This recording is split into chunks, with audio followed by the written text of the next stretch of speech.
We have an interesting leg lock sequence in this old professional wrestling match between Ray Gunkel and Hans Schmidt. So part of what makes this interesting is modern grapplers would see some of the initial leg entanglement and right about there with the step over, and they'd say, why would the top man expose his heel, and why would the bottom man not immediately be doing an ashigarami? And even right here, they'd be saying, why would the bottom man not be going for a big heel hook there? And to those modern questions, honestly, I don't have much of a good answer other than that's not the kind of technique people were going for back then much, and certainly not just for entertainment show. And before that, we see manual manipulation, toe holds, not what moderns would call toe hold, but what they called toe holds, like Frank Gotch style toe holds.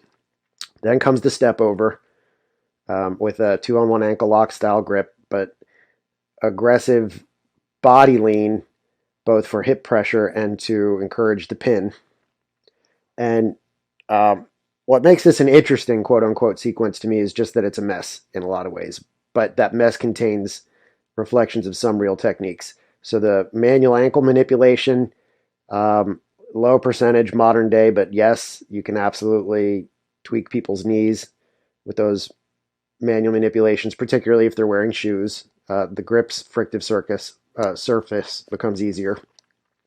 But the step over mechanic also reflects the beginnings of some real old school top standing heel hook kind of techniques, but also counters to other people's heel hook entries, including a moment in an old film strip with Kyozo Mifune, the judoka, where he presses down on the foot and causes a lot of knee strain and threatens a knee dislocation.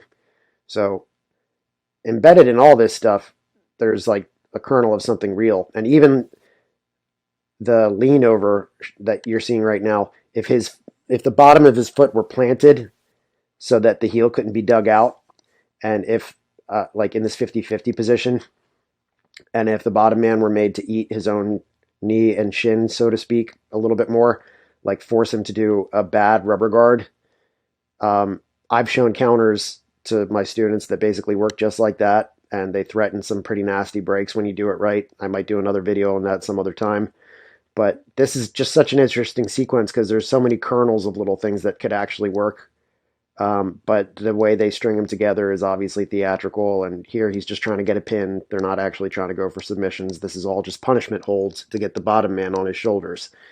But of course, the outermost layer of all that is they're not earnestly trying to quote unquote win anything because this is an exhibition and it's scripted and all that stuff. But the whole point of going back and looking at all these things is to see the kernels of reality embedded from when guys like Luthez actually used stuff that they tested competitively and try to, like, for me, the fun is sorting out what's the fantasy from the actual effective technique.